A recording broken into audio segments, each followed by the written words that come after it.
Hi guys, in this video we'll cook a nice beef stew and with rice on the side. For the rice, our water is already boiling, 2 parts of water to 1 part of rice. So it depends how much to make for your family. That's the ratio I use to make 2 parts of water to 1 part of rice. And for flavor, I like to add curry powder. And I use coconut oil for the rice. I reduce the heat, it's a bit aggressive. And for the stew, I use vegetable fat. Next, I add the paprika. It's already chopped. Green paprika is always good for stews. So for me, you can use the same procedure, taste nice.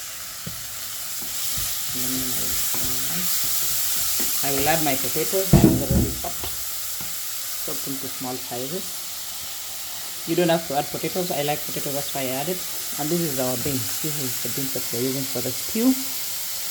I will always boil my beans and ice them. It's cheaper and nicer than buying the canned ones, the canned or canned beans.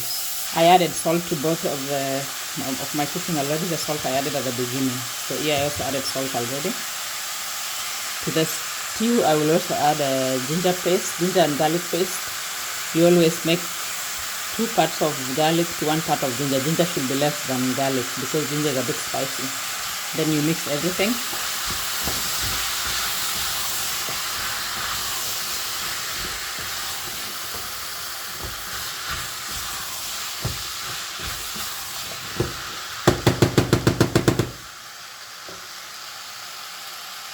We will add our washed rice.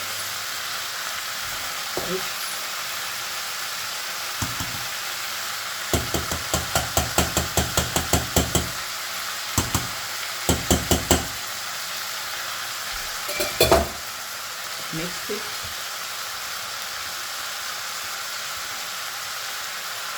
And cook it on medium heat, so it's not sticking to the bottom.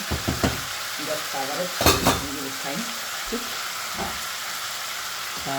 Our stew is done.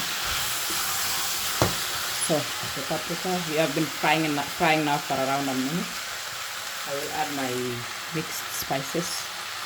You can just use any powder that you have for your normal stew. That's paprika inside, some garlic powder is inside, coriander powder, and onion powder is inside. But you can just use what you want. I am cooking this on medium heat. I reduce the heat now to medium, but it's not over burning. I will fry it for a while, and when you realize that it's starting to stick to the bottom, you add the tomatoes. I have very large chopped tomatoes, but we have a nice stew for the rice that is not dry. Then I don't have to add the water, or if I add a big amount of water, maybe 100 ml of water, like always. I like my stew to be not so dry. We also have 1 bundle of spring onions. We will add it at the same time with the tomatoes. Now we will add our onions.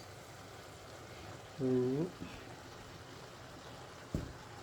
They're too thick, that's why it's a lot. And then tomatoes.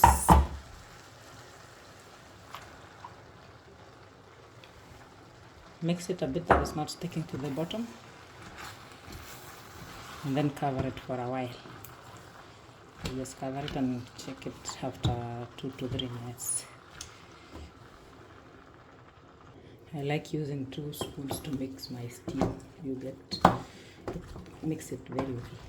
You get everything mixing together very well. So in between we check on our rice and reduce the heat to low heat, because rice will stick easily to the bottom. Apart from those, we use non-stick pans. So our stew, I will just mix it from time to time and cover it as well. Not forget we add our beans at the very end, because it's already cooked. I boiled it a while ago and iced most of it. So you add it at the very end that it's not smashed. I like to use this method, like I said, because it's cheap and you get to cook your own beans. I also do this for other cereals like chicken peas, and it's really nice. Till now I was not adding any stew. I was just putting around 50 milliliters here inside to clean out all the rest of the paste and put it aside. So you don't have to add any water because the tomatoes is soupy already, so just don't add any water. Maximum 50 ml. By maximum I mean if you add it. You cook the stew until the tomatoes is well cooked, and also take care that you don't overcook your potatoes. So you check it when you are satisfied with the texture of your potatoes, and you just add the beans.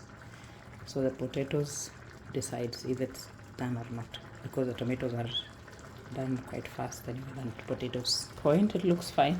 The potatoes are cooked well. So I will just add the beans and cook it.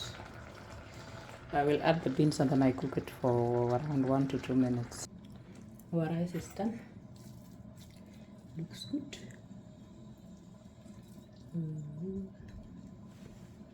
It looks delicious. And now we just wait for the stew. So our stew is done.